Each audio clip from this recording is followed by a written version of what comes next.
Okay, I think it says we're live. So I'm going to assume that that means we are live. I'm double checking and making sure the microphone is plugged in correctly, and it appears that it is. So we should be good to go. I don't have my monitoring system. My cord is plugged into the computer so I can hear Jim once he starts talking. So hopefully I'm not overemphasizing the P sound as I often do, which is, well, it's a bit of a tricky one to avoid since this is the Panther-Lair Show, and I'm Chris Peak from Panther-Lair.com covering Pitt Panthers.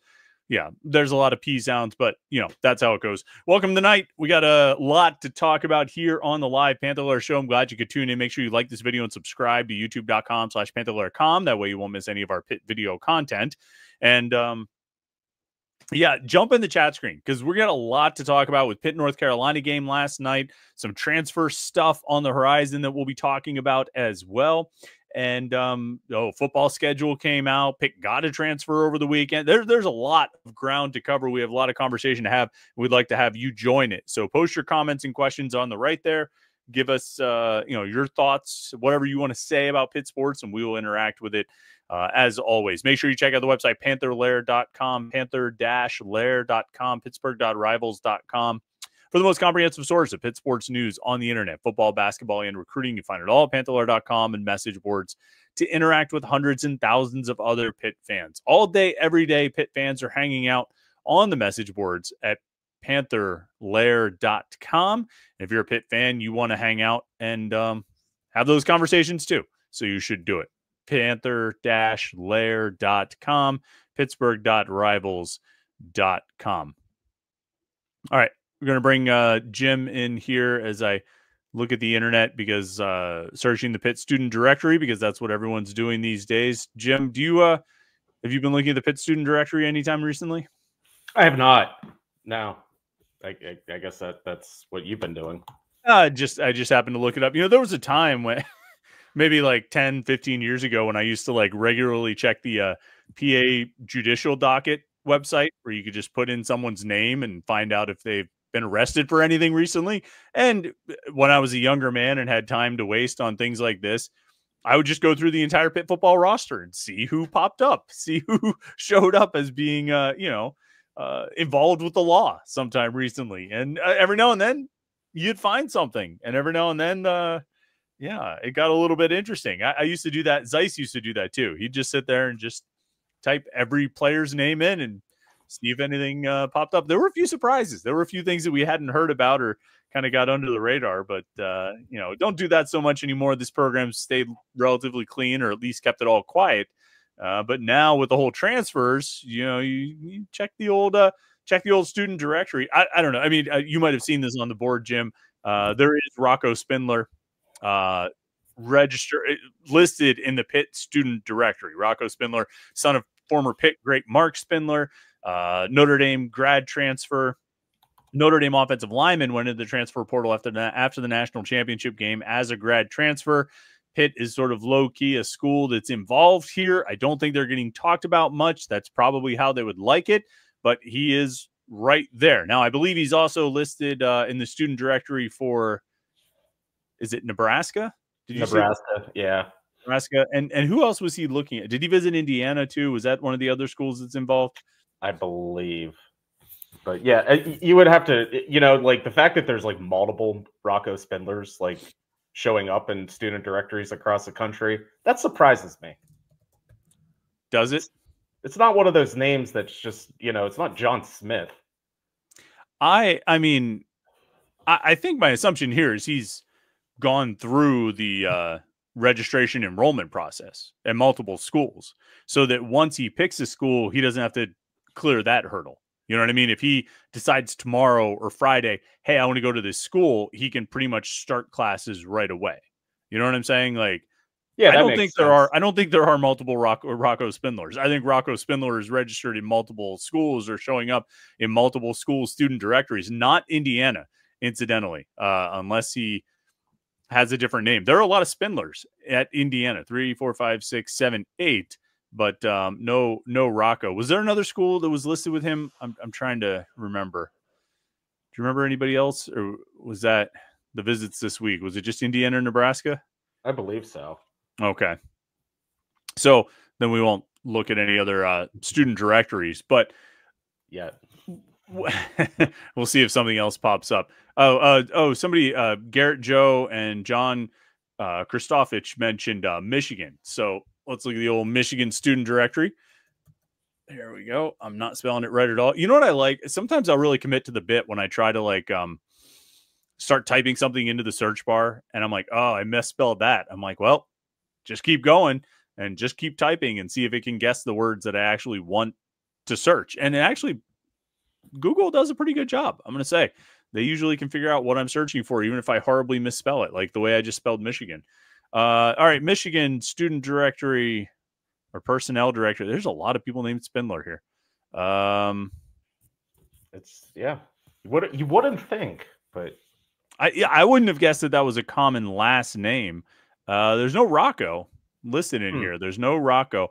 John Christofich says that Pitt should sign Rocco Spindler. I would agree.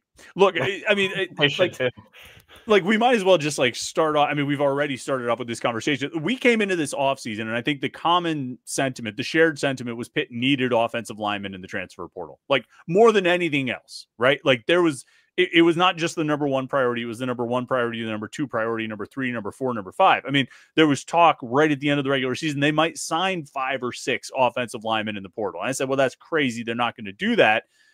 But I certainly thought they would get a bunch. A week ago at this time, it looked like they might only get 2, right? Because Jeff Percy, the offensive lineman from Michigan, that happened over the weekend, right? I think, announced on Monday or something, or Sunday or whatever. I don't even know if he announced. I think we just kind of broke that news. So a week ago when we were sitting here, it was like, oh, they're going to sign 2 transfer offensive linemen. And that seemed woefully inadequate. And I think everyone would have agreed with that. I don't think there was anyone who thought 2 is enough. But that's how it was looking. I mean, a week ago, it's January 22nd. They passed the add drop deadline on Pitt's academic calendar. And, you're pretty far into it. It's like, wow, are they really only going to sign 2? But then they add Jeff Percy, the tackle from Michigan, and now potentially involved with Rocco Spindler here from Notre Dame. If they could get him, I would say like the mission of rebuilding the offensive line is accomplished. I mean, like you could always keep doing better and get more, but like that's pretty good, I would say. Yeah, I mean, I think we've said all off season long that you want to get to a place wherever you're comfortable with 8 or 9 guys on the field, and I think right now they're probably at 6 or 7. So yeah, like they're slowly building that depth up, and I mean, I don't think anyone expected a guy like Spindler to be available, especially to Pitt. I mean, I think when he transferred from Notre Dame, everyone's like, oh, he's just going to go to Michigan. He's from Michigan. That's what he's going to do. And, he might end up there in the first place. But, I mean, to grab a guy, I mean, he started, the last 13 games for Notre Dame and during their national title run. I mean, like, that would be significant for Pitt, a big ad. And it just adds to the talent level. But they've done a good job. I mean, I think Percy helps. That was unexpected. So, I mean, that's just another big body to throw into the mix. I mean, I think we both feel pretty good about Kendall Stanley and what he can do, and Gouvier, or did we ever come up with how we're saying that? No, we're just gonna Keith G. Keith G from Richmond. Just say it differently every time. Okay. Gouvier. No, I mean, I think he can come in and provide help at guard, and I mean, they obviously spent money in retaining 3 or 4 linemen as well. So I mean, they've created a pool for themselves where they have it 2 deep, and now it's just a matter of kind of, getting the right 5 together before next season. Well, let's say that, just for the sake of hypotheticals and for this conversation, let's say they get Rocco Spindler. Let's say that actually comes to pass. Rattling off names here, like you mentioned, Stanley, Gouvier, Percy, let's say Spindler, let's put him in that group, plus Bear, BJ Williams, Lyndon Cooper, right? We're up to 8 now. How do you fill that out?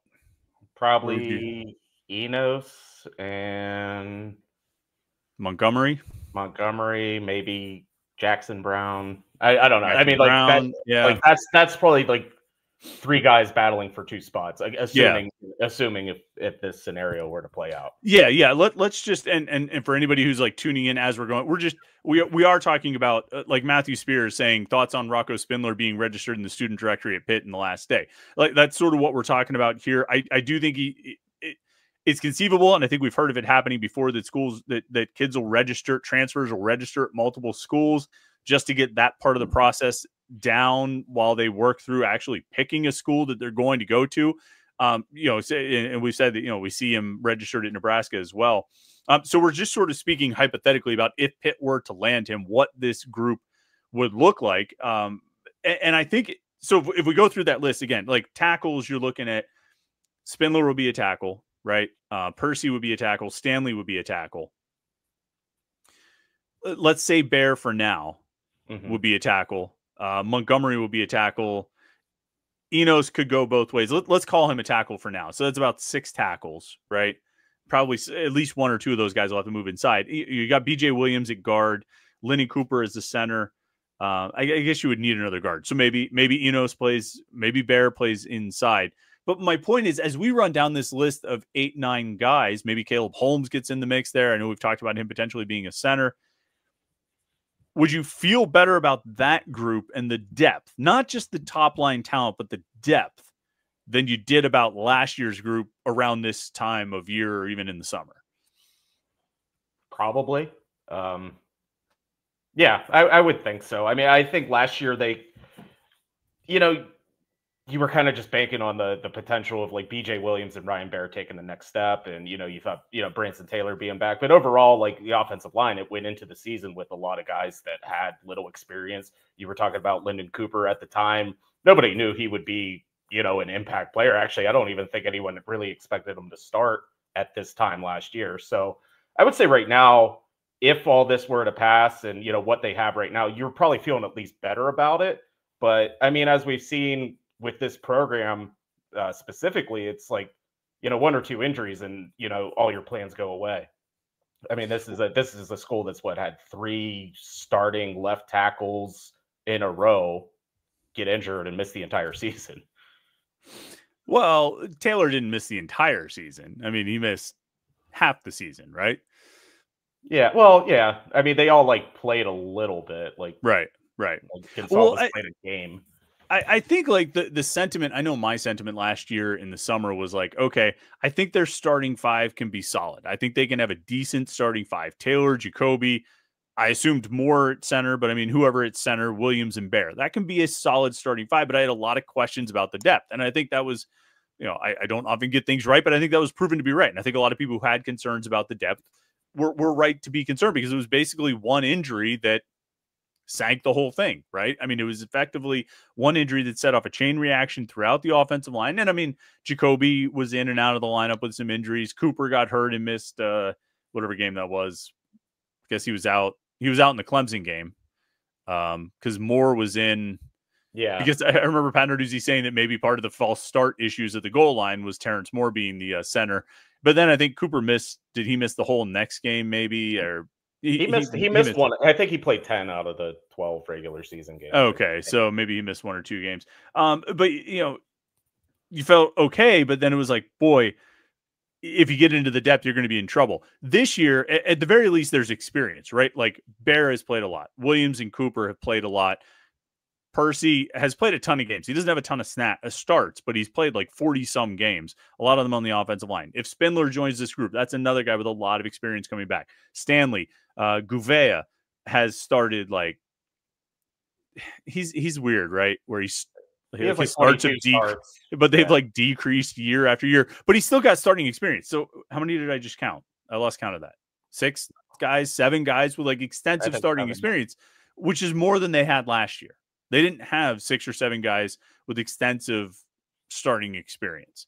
And so I think that alone puts you ahead of the game for next season with the offensive line and kind of makes it feel like, well, no, they didn't bring in 3 starters from Ohio State, but they brought in 4 guys with a lot of experience who seem like they can be pretty solid, and you should be able to find a good starting 5 and, solid quality top 3 backups out of the group that they're bringing in. So I do think if they can get Spindler, it'll be an improved group and a pretty good group, and maybe even one that should inspire confidence. Maybe. Yeah. I mean, I'd say a little bit. I mean, because if you look at, again, the 3 guys that have already signed, I mean, Stanley was a player they targeted early. He had other offers. He was a full-time starter at Charlotte this year. I mean, that was a coveted piece. I mean, that was one of their best, if not the best transfer portal signing they've had. So, I mean, I think that was one they targeted early. So you have to feel at least somewhat good about that. Then if you do add Spindler, a player of this caliber, I mean, you're talking about a guy that started in the national championship game. So, I mean, like, obviously that is better than what they did last year. I mean, like, Lyndon Cooper was a nice piece for NC State, but again, he was just coming here and it was like, maybe he'll help at center or guard. Like, nobody expected him to be a decent starting center. So I would say just from year to year, the transfer portal haul looks better offensive line wise. I would say just the depth overall, just because all those guys got experience last year. So yeah, I mean, this is obviously the biggest issue around this team. That's kind of why the season cratered.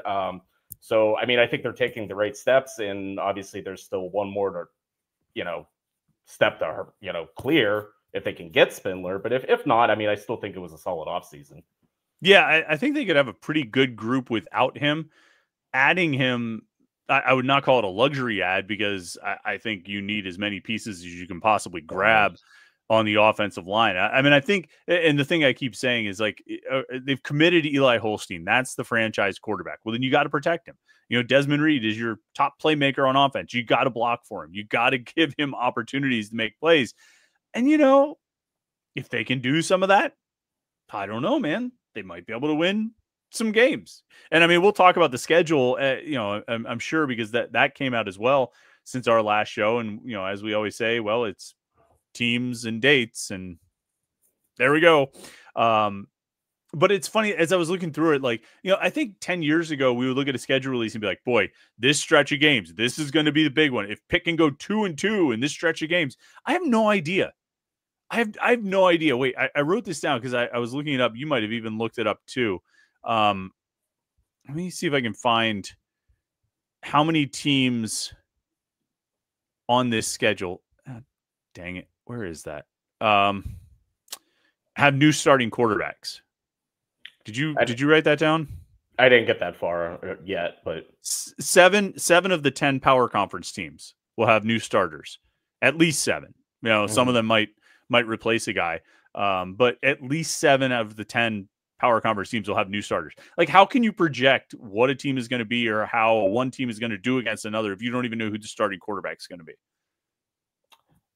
Yeah, I mean, that's just college football right now. I mean, it's so hard to I was so conditioned in the offseason, like, I got, like, June would roll around, I'd go to Giant Eagle, buy all the preview magazines, get all psyched for the season. And, like, now you, like, read those magazines, you're like, oh, this guy's playing quarterback over here. He was here there's just so much, just everything. It's just so different now. Like, you don't know who's on. And I think we've talked about this in basketball, like how we used to be able to rattle off every player in the Big East for every team. And, like, there was just, like, such a comfort level. Now, like, you see West Virginia on the schedule, and it's like, oh, they have Rich Rodriguez, so they're probably going to have a whole new team. And, like, none of the guys they played last year are even going to be factors. So it's like, it's hard to kind of build that continuity in the schedule and also that familiarity with it either. Yeah. And it's hard to say, oh, they should be able to go 8-4 against this schedule. Or it's like, oh, that looks like a tough schedule. Well, it's tough because you're playing Notre Dame, and that's always tough. It's tough because you're playing at Florida State, which up until last year was usually pretty tough, even though Pitt won there in 2020. It's tough because, oh, you're playing Miami. That should be tough. Although getting Miami in the final game of the season is, like, I mean, that is just perfect. Because by then they might have a case of the Miamis, and they might have just quit like they did in 2014 or basically in 2022. They didn't quit in 2017 when Pitt beat them in the regular season finale. That was just a straight up Pitt win. But you look at Pitt's last 3 wins over Miami, 2014, 17, and 22. They were all the regular season finale. And so maybe that's a good time to catch Miami, because they just might have quit by then. So, I that's probably the extent of my schedule. No, it's not the extent, but that's one of the highlights of my schedule analysis, is that, well, maybe Miami will be quitting by the regular season finale. What else stood out to you in the schedule? All Saturdays, 12 Saturdays. Well, yes, that's huge. First time in 21 years. I can't believe it. Like, I not can't believe one. it. Yeah. I mean, the early bye week kind of throws me off, and I think they had one this year, but, like, being off September 20th, I think kind of stands out to me about the schedule. I think it's one of 2 bye weeks. I think just because of how Labor Day and Thanksgiving falls this year, and instead of 1, there's 2. But that just feels like an early one to me. But I mean, I kind of like that, in between West Virginia and Louisville, which are, like, two really big games for this team. So I mean, I guess that helps. I don't know. I mean, I'm with you. I kind of like the idea of Miami being like Pitt's Thanksgiving partner because, like you said, like sometimes they quit, and like if you have to play at Miami, it's not going to be like some crazy raucous atmosphere ever.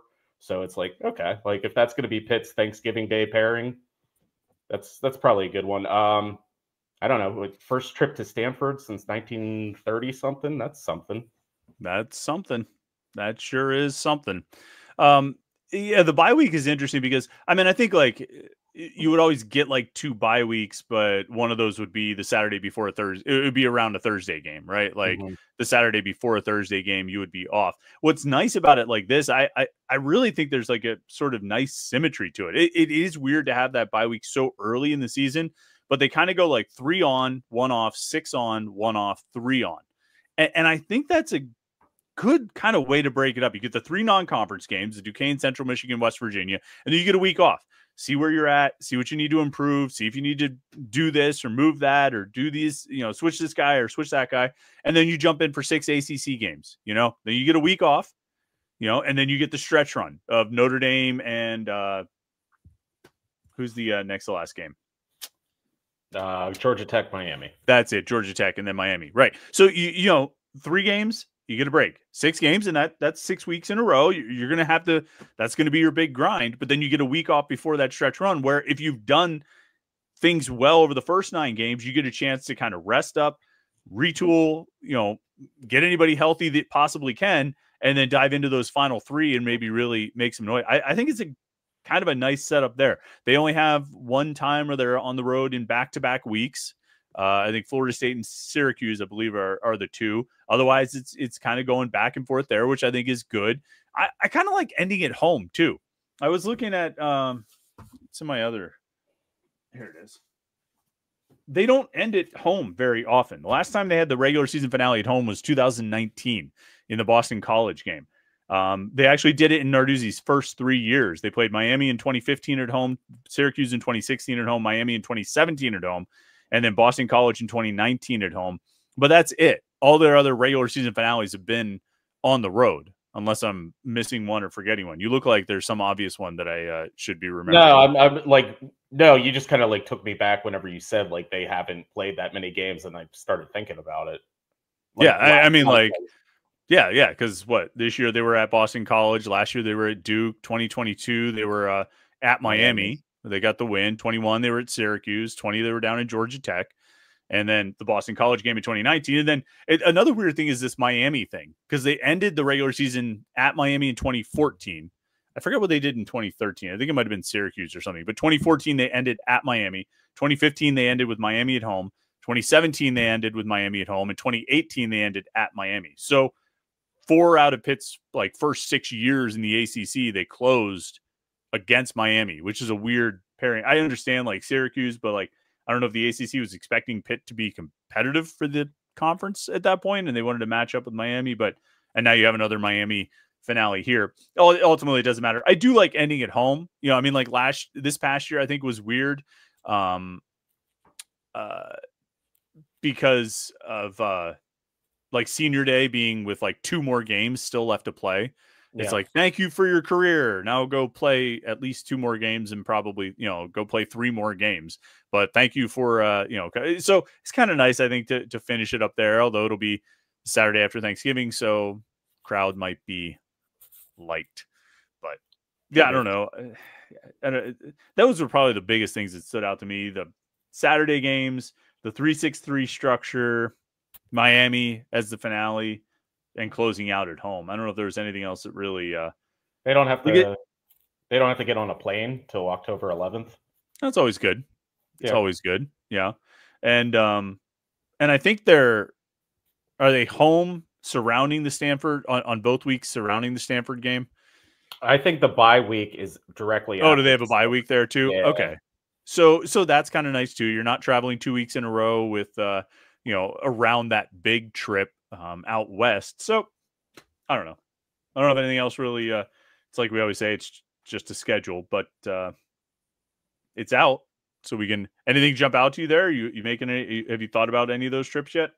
I mean, I'll go to West Virginia, Syracuse, because those are drivable. Right. I think Georgia Tech, it's easy to fly into Atlanta. That's a pretty easy city to Yeah. navigate. The other two might be tricky because I'm finding, and I'm talking to other people, Florida State is just not an easy place to get to. Tallahassee is not the No. biggest airport, and obviously Stanford's across. It might be easier for me to get to Stanford than it is to Tallahassee.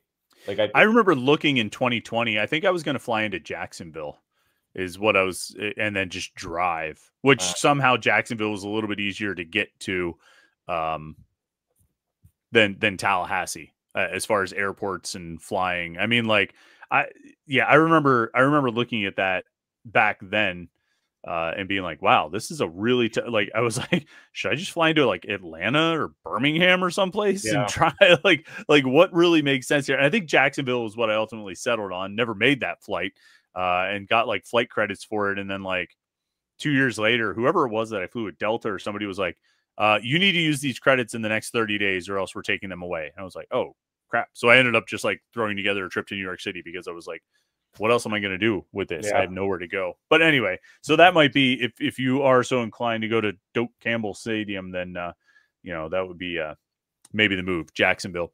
All right, get some comments and questions here. Pitt Tough Guy says, Elliot Donald entered the portal on December 6th. To date, he's apparently unsigned. Perhaps unusual given his 4-star pedigree and high demand for defensive line players. Maybe he's decided to move on from football. Any news? No, I don't have any news on Elliot Donald. I haven't seen anything about him. He still has his like I'm in the portal tweet pinned at the top of his Twitter feed. I'm not as much concerned with his 4-star pedigree as you said. Like Pitt Tough Guy says, there's a high demand for defensive line players. I would think he's good enough to get in somewhere to play at the very worst, like Duquesne or Robert Morris or something, and should be able to go to a Kent State or Akron and play. If he's not going to get Power 4 options, I would think he could play at that level, either G5 or FCS. I don't know. I don't know what to make of that. I mean, I haven't really seen anything definitive from him, certainly, one way or the other. No, and it's not like, I mean, like some guys in college, they don't really like publicize like their offers like out of the portal. Like it's not like the same thing as high school recruiting. But yeah, I haven't heard anything about him, and I don't really know what his path's going to be because I would think he only has about 1 year left. I don't know. I could just an observational thing. I could see him getting into coaching someday. I mean, it seems like he's doing a bit of that, right? Like coaching D linemen and stuff like that. Yeah, like I went to the one that the 210s camp out at Shady Side in the summer. Yeah, him and Aaron were pretty much running the defensive line, but it was him. Like Aaron was just standing there because Aaron doesn't really talk. So like Elliot was the one like teaching all these high school kids like defensive line techniques. So and he was good at it. So like I think he could be a coach someday. Yeah. Let's see here. ZC717 says Zach Austin might be one of the best shot blockers Pitt has had in quite a while. What a performance last night, along with the 2 clutch threes down the stretch. So looking at the numbers real quick, just since he said that, Zach Austin is currently leading the nation with 1.8 blocks per game. Wow. According to sportsreference.com, they have it bolded, and it bold indicates the player led the men's conference. And so right now, 1.8 blocks per game leads the country. Federico, his first year at Pitt, averaged 1.7. So not really too far off. I'm not going to compare the two. I think they're two very different shot blockers. Pitt who are we talking about? Austin and Federico.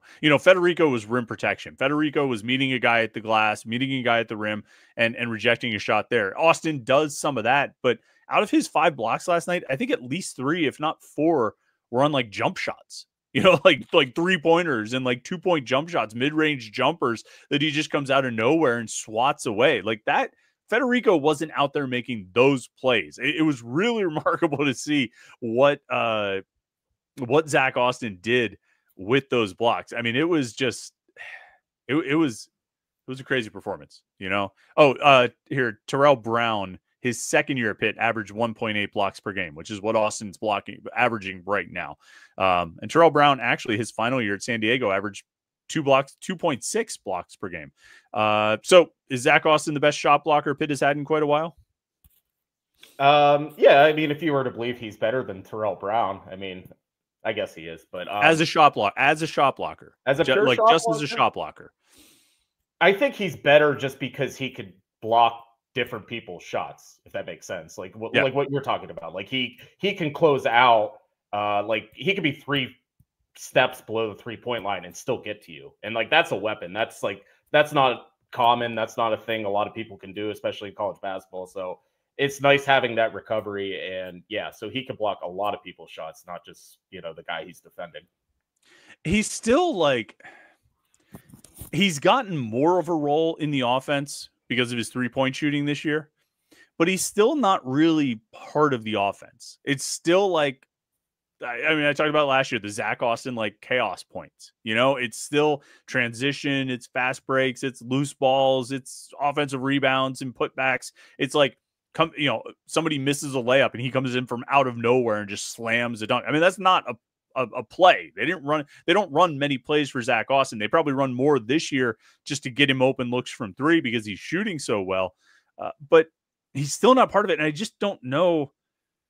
I guess he's not going to be part of it. You know what I mean? I guess they're not going to run plays to get Zach Austin 2-point shots. Do you know he has more made 3-pointers than 2-pointers this season? He's got like 37 made 3-pointers and like 22 or 23 made 2-pointers, which is just weird. Yeah, I mean, but I think ideally, like Pitt kind of brought him in to just be that 3-and-D. Like, okay, Yeah. like we can stick you in the corner. You're going to hit threes, and like he doesn't really put the ball on the ground. It's not like Zach Austin's going to beat anyone off the dribble. Like his points are going to be off corner threes. It is going to be off chaos points. It's going to be on fast breaks. I mean, that's just who he is. So like so yeah, he's not part of the offense, but like there's still value in like just being an available shooter whenever Jalen Lowe's driving in the middle of the lane. Yeah. Yeah, he made a ton of threes at High Point, actually. I mean, like he shot a lot. I mean, he made 129 in 2 years at High Point. He didn't shoot over 40% from 3 like he is right now, and I don't know if he's going to reach those. He shot 60. He made 67 his first year at High Point, 62 his second year. He's got 37 so far with 11 regular season games left to play, and who knows however many postseason games, but he actually led the nation in rebounding. Maybe it says led men's conference. Maybe he's talking about that he led the Big South. I think that's what it means. But Maybe. like, have you ever seen that stat like Pitt puts out about him? Like he's the only player with like 1,300 points, 600 rebounds, 200 blocks, like in college, and like with 200 made threes. It's something like that. Like Pitt like tweeted it out like a couple weeks ago. But like, so he's had like a very unique career, and he's able to do a lot of different things. Just right now for this team, he's playing the role that they need him to play. Like he's being that active guy on defense, and he's also giving them energy points and hitting threes. I mean, that's all they ever wanted him to be. And I think right now, maybe more so than any time in the past 2 years, he's understanding that role better. Yeah. And I mean, he's making game-winning plays. I mean, last night he had 2 blocks and 2 3-pointers in the final 5 minutes. The Syracuse game, he made a couple free throws and a basket late in the game. Obviously the Ohio State game. I mean, he's winning games for them and making plays. It's just not happening. It's not part of the offense. It's just weird to watch. And I guess that's just what his role is. Like when you need something to happen out of nowhere, he pops in and, shows up and takes care of business, which is good to have a guy like that around. Nathan Falchetti says, thoughts on the speed of Cade Bell's offense? Not sure if it's just me, but it felt like it wasn't as fast as we heard it was going to be. Curious how it compares to Tennessee on the seconds between snaps. I don't have it. Do you have that number, Jim? On I don't have it offhand. Snaps per seconds per snap. Yeah, I think it went faster earlier in the season. I think they slowed down as the season went on. Part of it was because the offense was struggling. Like you can't really run tempo if you're not picking up first downs. Mm-hmm. If you're not moving the chains, if you're not getting good gains, 6-yard gain, 7-yard gain, 8-yard gain, if you're not doing that consistently, you can't really run tempo because you're just going to kill your defense and just keep putting them back on the field. And so I think it slowed down because they weren't really having much success. I think there were points in the first half of the season where it moved as fast as Cade Bell wanted it to move. and we saw it, and it was pretty impressive to see. I don't know if they moved at a Tennessee pace. You know what's funny though? Like, well, I'll hold that thought. What I mean, did you feel that way too? That it slowed down? Did it live up to your expectations on tempo? Yeah, I thought in September it did. Then the second half, I think it did slow down just because of all the offensive line injuries. It's like you couldn't really do everything you wanted to do. But there was also times in the second half of the season I felt they would just do tempo just to do it, and they didn't really gain anything from it. It's like they would run a play, run right up to the line of scrimmage, and just hand it off to Reed for a 1-yard gain. I was like, okay, tempo is supposed to like get the defense on their toes, and if you're just going to run the same play with the 5-6 running back up the middle, you're not really gaining anything tempo-wise. You're just going fast just to go fast. So, I mean, I thought earlier in the season there was more purpose to it, and it flowed better, but it did stagnate in the second half of the year. The other thing that's interesting about it, and I think we talked about it during the season, Pat Narduzzi brought it up during the season, and I thought about it a lot while I was watching, with the in-ear radio earpiece for the middle linebacker. That thing turns off when there's 15 seconds left to go on the play clock. And Narduzzi said that, teams with their offenses would wait until after that 15-second mark and then motion and move things around and run their play. He almost sort of was saying that, like, if you snap it, like, you can get an advantage by waiting, by slowing down your tempo, waiting until after the 15-second mark, because when you're just rushing back up to the line of scrimmage, defensive coordinator, whoever's in the linebacker's ear, he's saying, oh, watch this, do this, move over here, do that, and, relaying the checks and stuff. But then at the 15-second mark, that earpiece turns off. Then the offense could motion around and do different things. And the defense, the coaches can't really communicate to the players, hey, adjust for this, check for that. And so, not that it was a disadvantage to go tempo, but, you could create a little bit of extra advantage by slowing it down a bit. Now, I mean, maybe I guess it's probably a balancing act of, like, sure, the coach can talk to the kid, but if you're snapping it that fast, how much usable information is he actually relaying? But I always thought that was interesting. Like, maybe it's almost in your advantage to wait to snap the ball until like 8 seconds or 6 seconds, because you can make some adjustments that the coach is not going to be able to communicate about.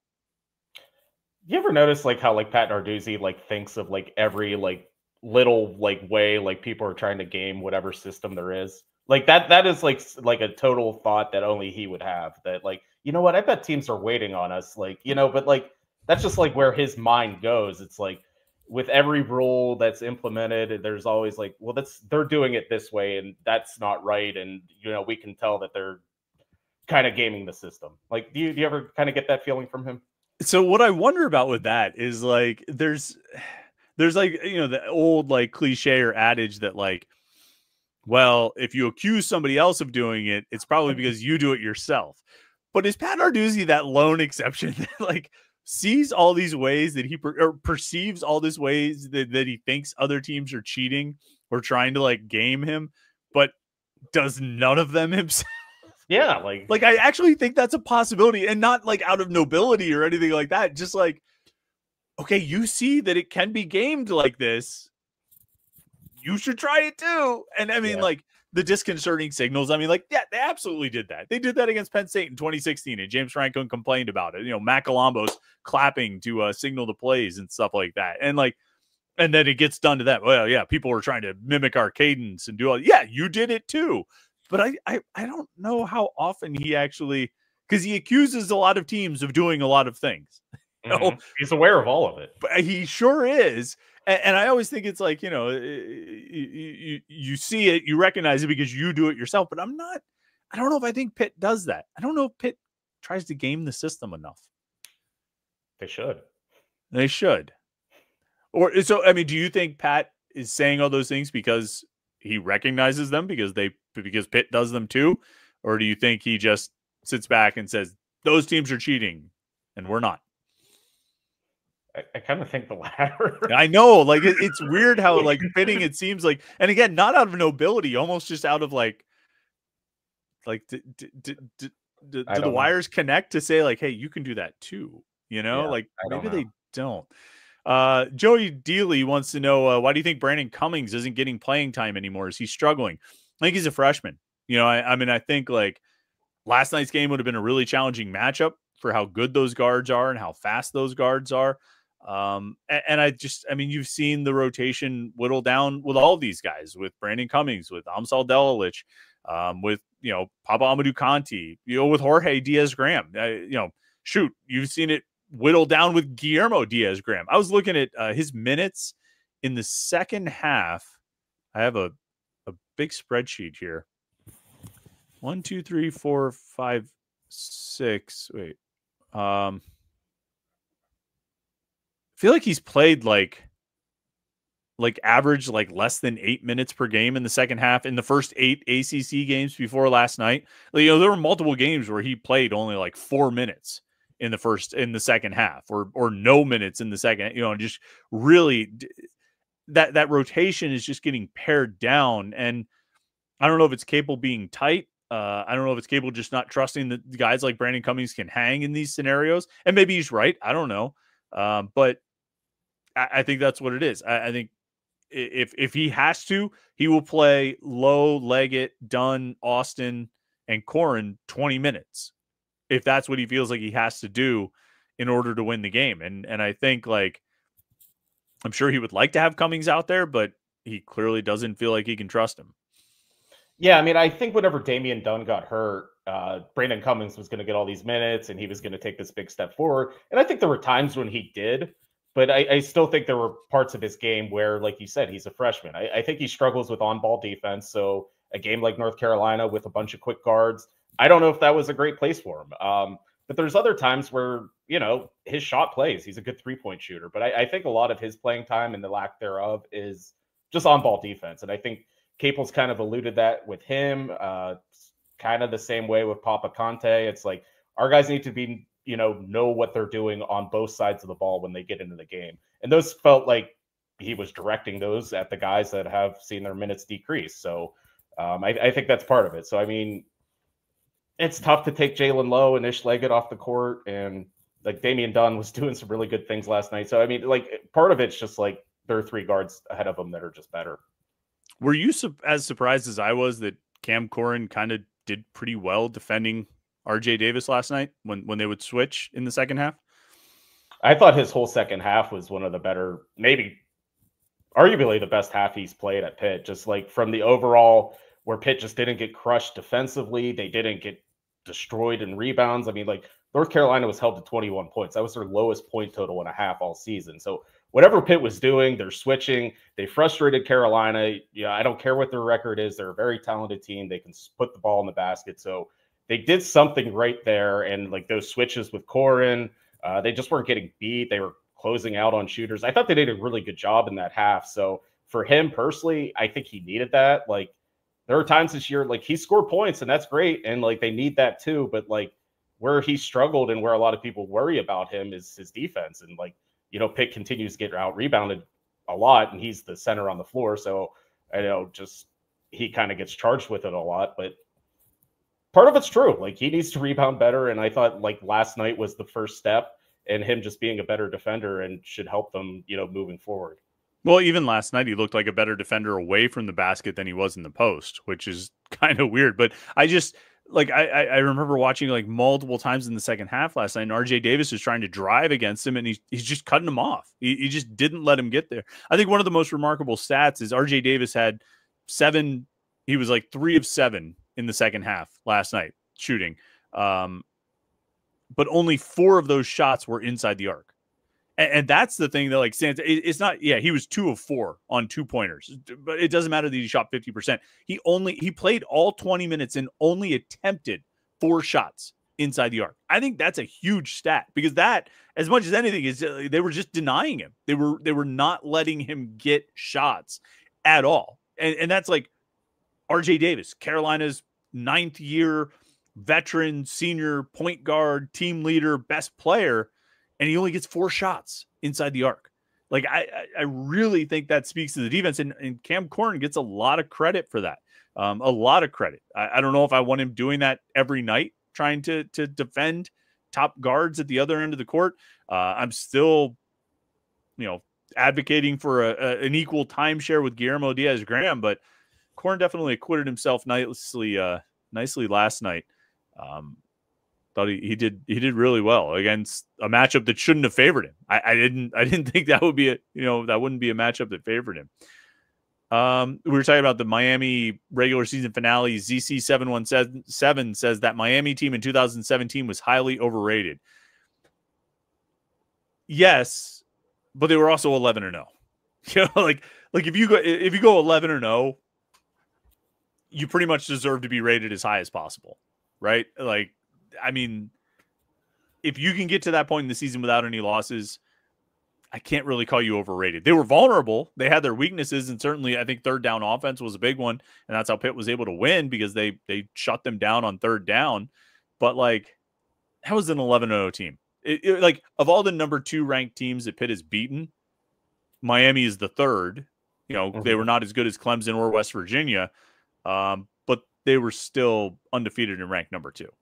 Yeah, they had good players. But the thing that struck me with that game is, like, Pitt kind of, like, beat them, like, good. Like, it was, like, 24-7 until they got that late touchdown. Like, they kind of handled Miami that day. So that was an impressive game. But, yeah, I mean, they obviously were not, like, legitimate championship contenders. Like, I think the very next game they lost to Clemson in the ACC championship. They probably lost their bowl game too, and whatever. But hey, Pitt still gets credit for beating the number 2 team in the country.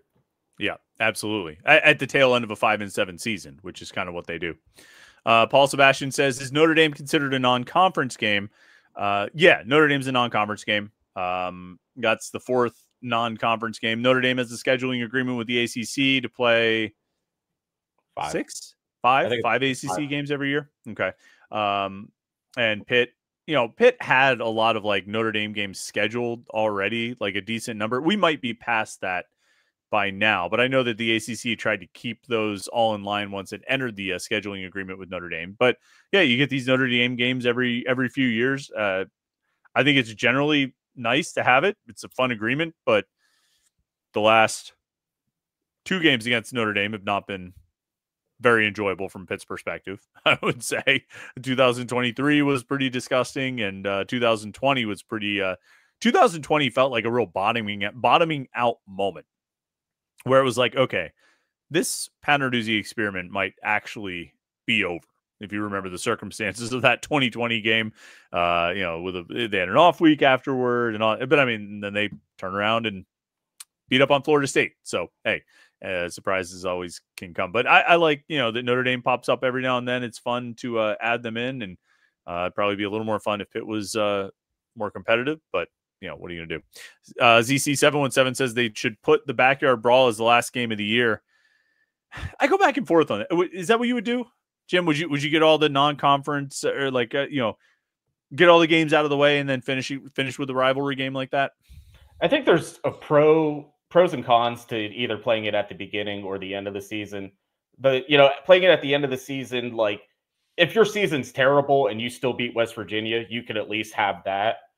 But at the same time, like, you're going to get buried because every other rivalry game's on TV. So, like, when you play in September, like, as we've seen, Pitt West Virginia has gotten the 7:30 primetime national TV, marquee game of the week. So there's also, like, a nice factor of getting that spotlight too. But I don't know. I go back and forth with that as well. Because, like, I would never say that that somebody would overlook the West Virginia game, or they would not care about it. But I mean, if you put it in the finale, if you've already clinched your spot in the ACC championship game, or whatever the postseason format is for the conference at that point, then that West Virginia game kind of won't matter. You still got a game to play yourself into the playoffs. Regardless of what you do, you can help your seeding and all of that by winning that game, but it really won't matter. I mean, it's almost like the 2009 West Virginia game that came before the Cincinnati game, where it didn't matter the outcome of that game. The Cincinnati game was going to determine who went to the BCS Bowl. And that's kind of what putting West Virginia in the finale would be. If you find yourself in a position to play, you're going to go to the ACC championship, that you're one of the top 2 teams in the conference, then that West Virginia game kind of doesn't matter. And you would like to think you would never overlook it, but what's more important, this game against a rival or this game that could get us into the playoffs? If you play it early in the season, I think you're not going to have any issue manufacturing the necessary intensity that you would need. You know, it was one thing when they played in the finale when they were in the same conference. When they were in the Big East together, that was a game of consequence and a game of like rivalry, and that was good. But I don't know. There's so much because the playoff is such a real opportunity now. I don't know. I feel like it just wouldn't carry as much weight because there's a bigger picture, there's a bigger prize, and that West Virginia game wouldn't really impact it all that much. And I would also like if like Pitt and West Virginia, if the backyard brawl was historically always on Thanksgiving, I could buy it, but like it wasn't. Like it was Pitt Penn State for many of those years, and like towards the end of the Big East era, like they started putting it on Thanksgiving. But it's not like it was.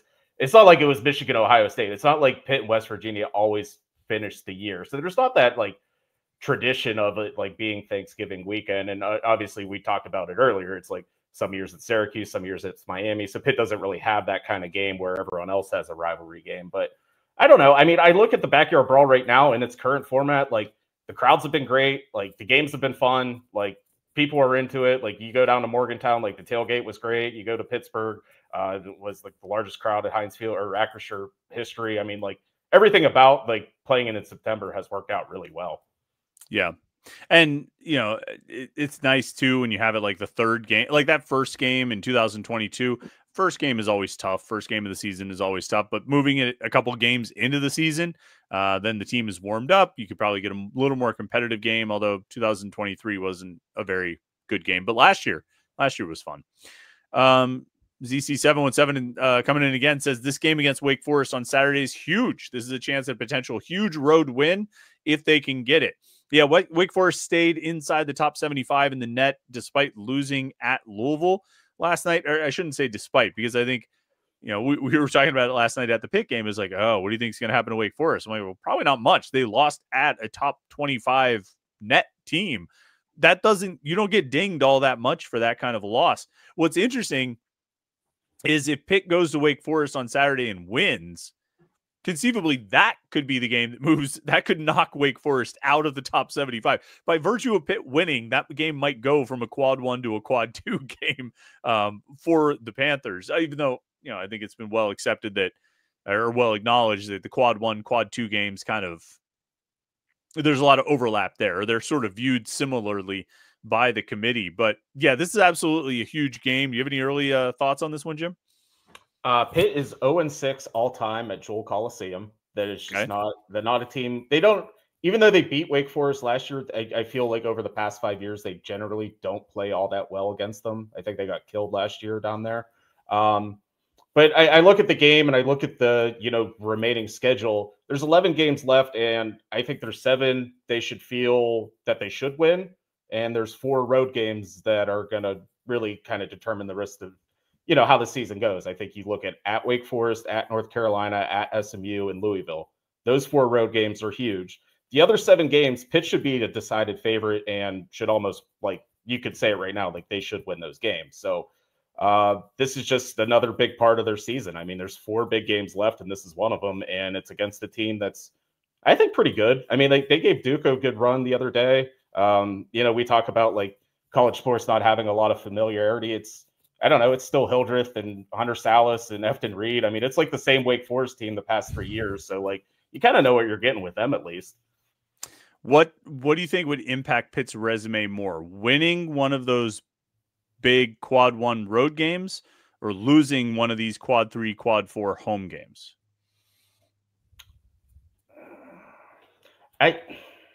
They do need another quad 1 win. Like they're only at 1 right now, and I mean, yeah. I think they kind of need like West Virginia to get hot, and I think they were getting killed tonight.